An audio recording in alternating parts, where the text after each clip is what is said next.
quero tomar como meu texto de hoje 1 Coríntios, capítulo 10, começando com o versículo 12. Aquele, pois, que pensa estar em pé, veja que não caia. Não vos sobreveio tentação, ouçam isto, não vos sobreveio tentação que não fosse humana. Todo ser humano enfrenta tentações no decorrer de sua vida, mas Deus é fiel e não permitirá que sejais tentados além das vossas forças. Pelo contrário, juntamente com a tentação vos proverá livramento, de sorte que a possais suportar. Deus provê o escape, se você conhece a Cristo.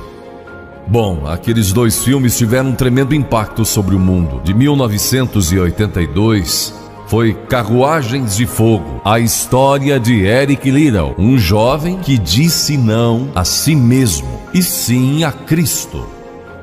Ele surpreendeu o mundo quando se recusou a correr no domingo nas Olimpíadas de Paris de 1924. E vocês todos sabem que ele disse não até mesmo ao príncipe de Gales, que lhe pediu que corresse, porque ele era o homem mais rápido do mundo nos 100 metros. Mas ele disse não pelo dia ser num domingo e era contra suas convicções bíblicas escocesas. E recentemente foi comemorado o 60º aniversário da grande vitória de Eric Liddell nas Olimpíadas, porque ele correu nos 400 metros em que ninguém achava que teria chance, e venceu. E fizeram esse grande filme a respeito de sua vida. E o que muita gente não sabe é que a vida de Eric Liddell não se limitou àquela vitória, porque depois que se formou na Universidade de Edimburgo, quando partiu, a estação estava lotada de colegas e professores cantando "Saudai o nome de Jesus", porque Eric Liddell foi para a China como missionário. Foi capturado pelos japoneses durante a guerra e morreu num campo de concentração japonês. Mas naquele campo ele trouxe alegria e coragem a todos os prisioneiros, pois pregou para eles e cantou para eles, ministrando as suas almas. E ouvi dizer que estão preparando um outro filme, mostrando a sua vida ali, porque ele teve coragem de dizer não. O mundo ouviu falar dele, porque ele disse não àqueles que tentaram fazer com que abandonasse suas convicções cristãs pessoais.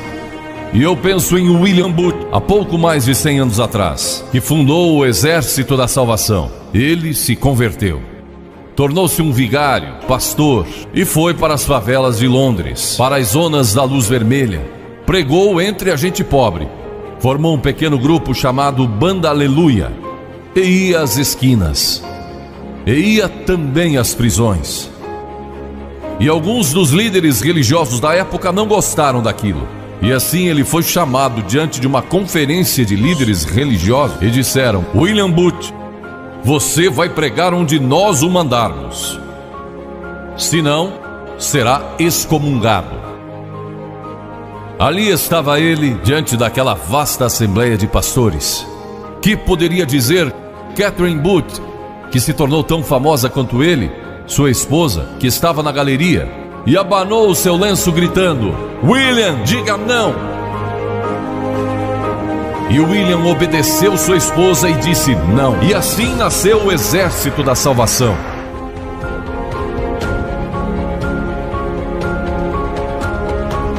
Lemos muitas histórias na Bíblia a respeito de jovens que disseram não e mudaram o curso da história.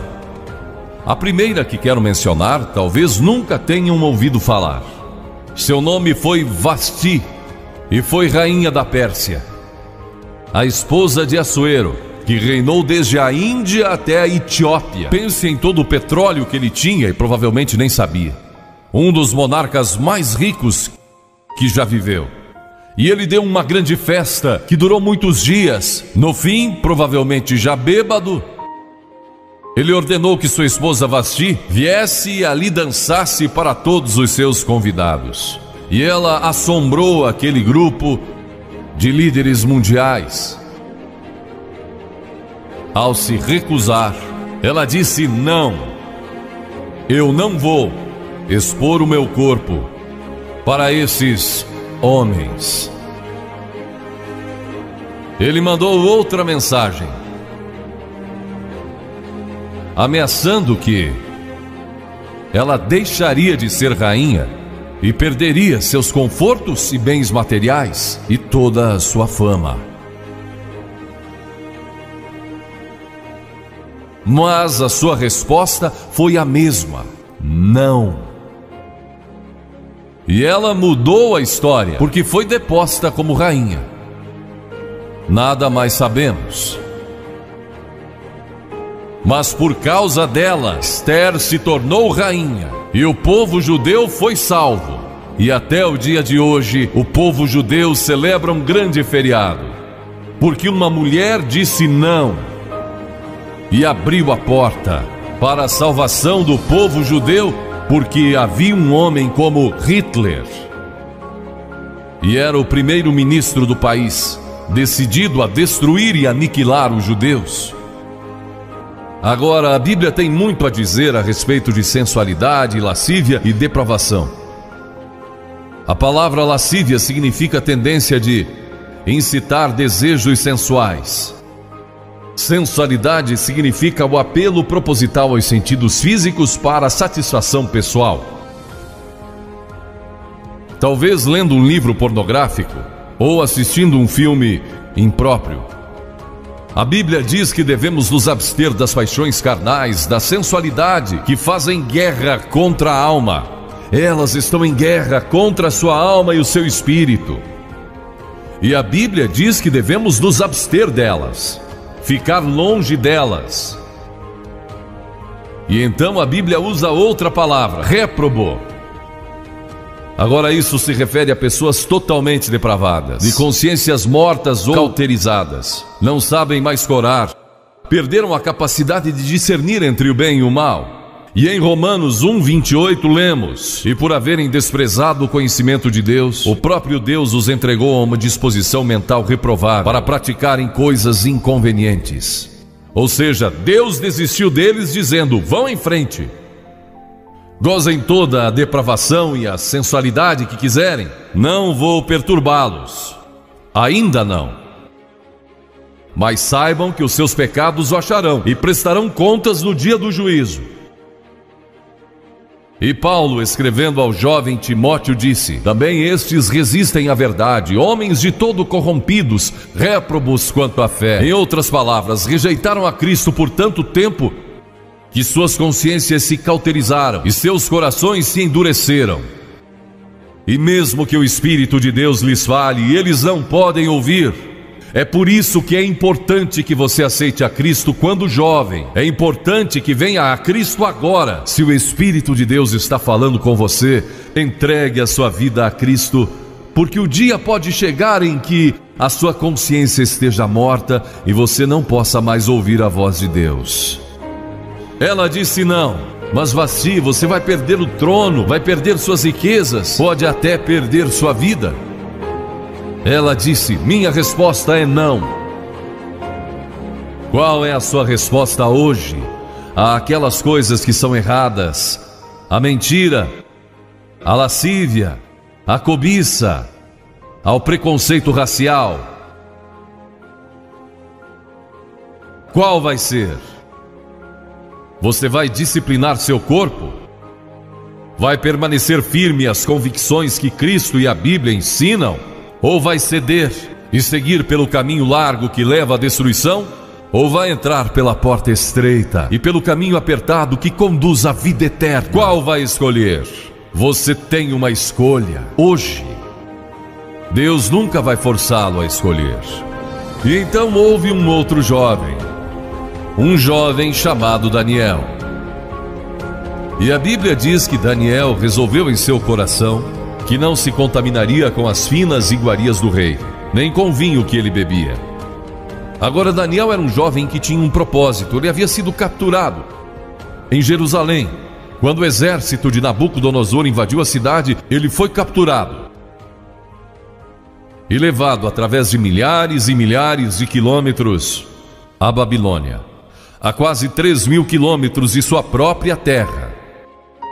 Sem aviões nem automóveis, eram semanas de viagem. Mas ele estava resolvido a servir a Deus e não devia ter mais de 12 ou 15 anos de idade. E Nabucodonosor, o grande rei, levara cativos de Jerusalém para a Babilônia e ordenou que aqueles jovens, em quem não havia defeito, de boa aparência, instruídos em toda a sabedoria, fossem ensinados em sua corte, para que ele pudesse usá-los. Ele queria usar aqueles jovens judeus porque sabia que eles tinham um dom especial. E durante o período de treinamento, mandou que lhes dessem os melhores vinhos e as mais finas iguarias e todos os confortos disponíveis na corte de Nabucodonosor. Mas Daniel disse: não quero o vinho do rei e não quero as iguarias do rei. Quero dormir no chão, não numa cama de penas. Quero viver uma vida simples e também disciplinada. Que diferença dos que mal podem esperar pelo dia que possa sair de casa e se divertir, mas não Daniel. Daniel estava longe de casa e ninguém saberia se ele fizesse algumas dessas coisas. Ninguém saberia se ele tivesse uma namorada e dormisse com ela, ou se embebedasse com o melhor vinho do rei. Ninguém saberia lá em Jerusalém, e ele poderia ter se tornado muito popular. Mas esse primeiro não, quando jovem, preparou-o para o grande não, quando era primeiro-ministro da Babilônia, e foi lançado na cova dos leões, porque não abandonou sua fé em Deus. Nós nos contaminamos ao comer demais, ou ao nos embebedarmos, ou ao tomar drogas, ou gastando tempo demais assistindo televisão, ou indo aos cinemas. Jesus declarou em Lucas capítulo 21: acautelai-vos, para que nunca vos suceda que os vossos corações fiquem sobrecarregados com as consequências da orgia e das preocupações deste mundo, e para que aquele dia não venha sobre vós repentinamente. O apóstolo Paulo disse: não vos disponhais para a carne no tocante às suas concupiscências.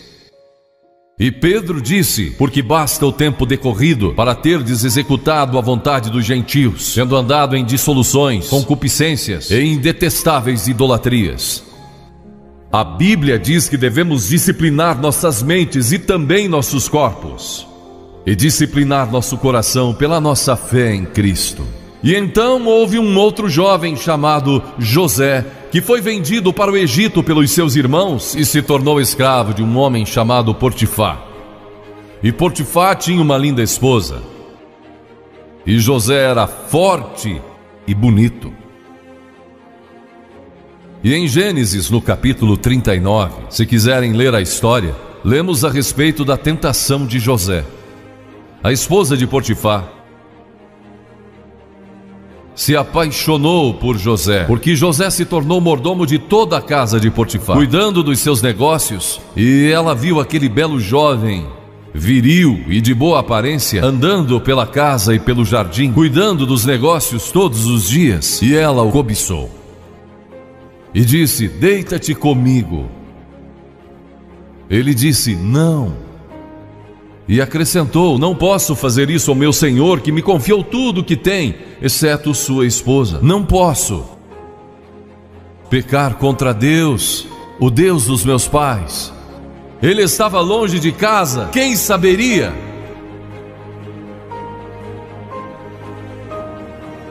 Mas disse não. E quando disse não, na última vez, ela o agarrou e ele fugiu dela, deixando sua capa. E ela começou a gritar, chamando os servos e dizendo: ele tentou me violentar, que não era verdade. Mas Potifar acreditou e mandou que ele fosse lançado na prisão. E muitos de vocês sabem a história, que ele foi para a prisão E através de uma série de circunstâncias, ele depois se tornou primeiro-ministro de todo o Egito e governou o Egito sobre o faraó. Deus o guardou e o promoveu, porque José teve a coragem de dizer não quando foi tentado. Agora, sexo não é pecado.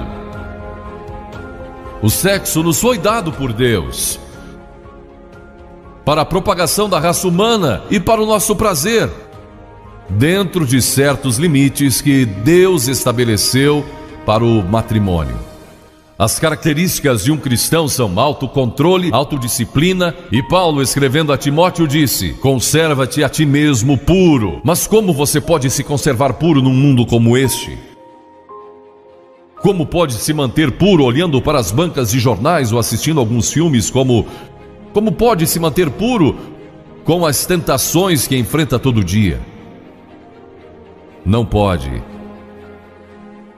de modo algum, exceto se Cristo está em seu coração. Ele lhe dará a força e o poder, porque nenhuma tentação lhe sobrevirá que Cristo não lhe ofereça um meio de escape. Entregue a sua vida a Cristo hoje, deixe que Ele controle a sua vida, deixe Ele ser o Senhor de sua vida, deixe que Ele controle essa área de sua vida, sua mente, seu corpo e sua vida sexual. Deixe que Ele tome conta dela. E lemos a respeito de um outro jovem chamado Moisés. Em geral, pensamos em Moisés como um homem velho, de barba, mas foi na juventude que ele tomou uma decisão que o levou à grandeza. Porque a Escritura diz, pela fé Moisés, quando o homem, talvez aos 17, 18 anos de idade, recusou ser chamado filho da filha de Faraó. Recusou, ele fez uma escolha, preferindo ser maltratado junto com o povo de Deus, a usufruir prazeres transitórios do pecado. Agora observe que ele estava no Egito. Era filho da filha do faraó, herdeiro do trono do Egito. E talvez seria o próximo faraó. Mas ele fez uma escolha, porque sabia que seu povo, o povo de Israel, era escravo dos egípcios. E ele teve que tomar uma decisão no auge de sua glória. E no auge de tudo o que lhe foi oferecido. E ele disse não a Faraó. Não vou ser seu filho, prefiro sofrer e morrer com meu povo, e servir o Deus vivo e verdadeiro. E foi exatamente o que ele fez. E conhecemos Moisés hoje como um dos grandes homens da história. Ele rejeitou os prazeres transitórios do pecado. E há uma diferença entre prazeres e alegria. Quem ama os prazeres empobrecerá, diz a Bíblia. E ela cita um homem que disse: entreguei o meu coração à loucura e aos seus prazeres, mas tudo isso é correr atrás do vento. Quem vive em prazeres está morto, embora viva, amando aos prazeres mais do que a Deus. A Bíblia diz que há pessoas que amam aos prazeres mais do que a Deus. É o seu caso? Você ama a Deus mais do que ama a prazeres pecaminosos? Não falo de esportes e todas essas coisas maravilhosas que temos. Falo de prazeres pecaminosos. Mas a alegria produzida pelo Espírito Santo, e há centenas de passagens que falam dessa alegria. Você pode ter alegria mesmo quando não tem prazer, porque a alegria é profunda.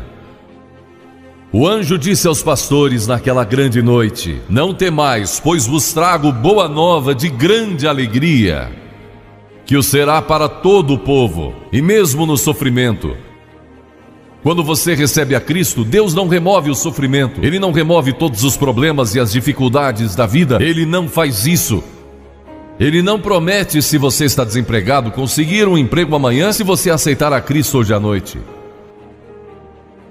Ele promete que lhe dará graça e força e alegria em qualquer situação.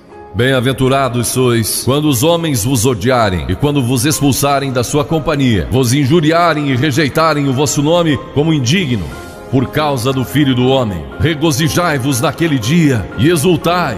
Ele disse: quando vierem a mim e tiverem problemas e tribulações, e as pessoas odiarem vocês, ele disse: exultai, porque grande é o vosso galardão lá no céu, pois dessa forma procederam os seus pais como os profetas. Todos que viverem piedosamente em Cristo serão perseguidos. A Bíblia diz: ainda haverá sofrimento. Jesus disse: quem não tomar a sua cruz e negar-se a si mesmo não pode ser meu discípulo. Moisés escolheu a alegria de seguir a Deus em vez da vida de prazeres no Egito. O que você está seguindo? Qual é a sua escolha nesta hora? E então o último é Jesus. Jesus foi tentado em todas as coisas à nossa semelhança, mas sem nenhum pecado. Quer dizer que Jesus foi tentado a mentir? Sim. Que Jesus foi tentado a cobiçar? Sim. Que ele foi tentado a adulterar? Sim. Que Jesus foi tentado a roubar? Sim. Ele foi tentado em todas as coisas, como nós, mas sem pecado. Como ele teve vitória sobre a tentação? A Bíblia nos diz no capítulo 4 de Mateus e em muitos outros textos, mas vou falar só deste. O diabo veio a ele quando ele estava faminto e sedento e disse: se és o Filho de Deus, manda que essas pedras se tornem em pães. Observem que ele tentou colocar dúvidas na mente de Jesus quanto à sua identidade. Agora Jesus era o Filho de Deus, nascido de uma virgem, Filho de Deus, que foi ressuscitado dos mortos pelo poder de Deus e está vivo hoje. Mas o diabo pôs dúvidas em sua mente. Ele estava fraco e cansado e faminto, um ser humano. Ele não enfrentou o diabo como Filho de Deus, enfrentou como homem. E ele sempre respondeu citando as Escrituras. É por isso que você deve decorar as Escrituras. Nem só de pão viverá o homem, mas de toda a palavra que procede da boca de Deus. Jesus disse que há uma coisa que é mais importante que a comida, sexo e coisas materiais. É sua vida espiritual. E então ele disse: se tu és o Filho de Deus, atira-te abaixo, porque está escrito: aos seus anjos ordenará a teu respeito que te guardem, para não tropeçares. E Jesus de novo respondeu: está escrito: não tentarás o Senhor teu Deus. Então o diabo o levou a um alto monte e lhe mostrou todo o futuro do mundo, todos os reinos que ainda estavam por vir. Ele disse: se dobrares o teu joelho e me adorares, eu te darei todos os reinos do mundo e sua glória. Jesus não argumentou se ele podia fazer isso. O diabo pode dar-lhe qualquer coisa. Alguns de vocês estão vendendo as suas almas por nada, coisas sem valor. A Jesus ele ofereceu o mundo todo. Mas ele sabia que a cruz estava esperando por ele, e o único meio de salvação para o mundo era a cruz. Se tivesse obedecido ao diabo, nós nunca teríamos tido a oportunidade de sermos salvos e perdoados. Jesus teria tomado um atalho e nós estaríamos perdidos. Mas Jesus disse: está escrito, ou melhor, começou dizendo: retira-te, Satanás, porque está escrito: ao Senhor teu Deus adorarás e só a Ele darás culto. E assim o diabo o deixou, e anjos vieram e o serviram. Observe como Jesus enfrentou o diabo ao ser tentado.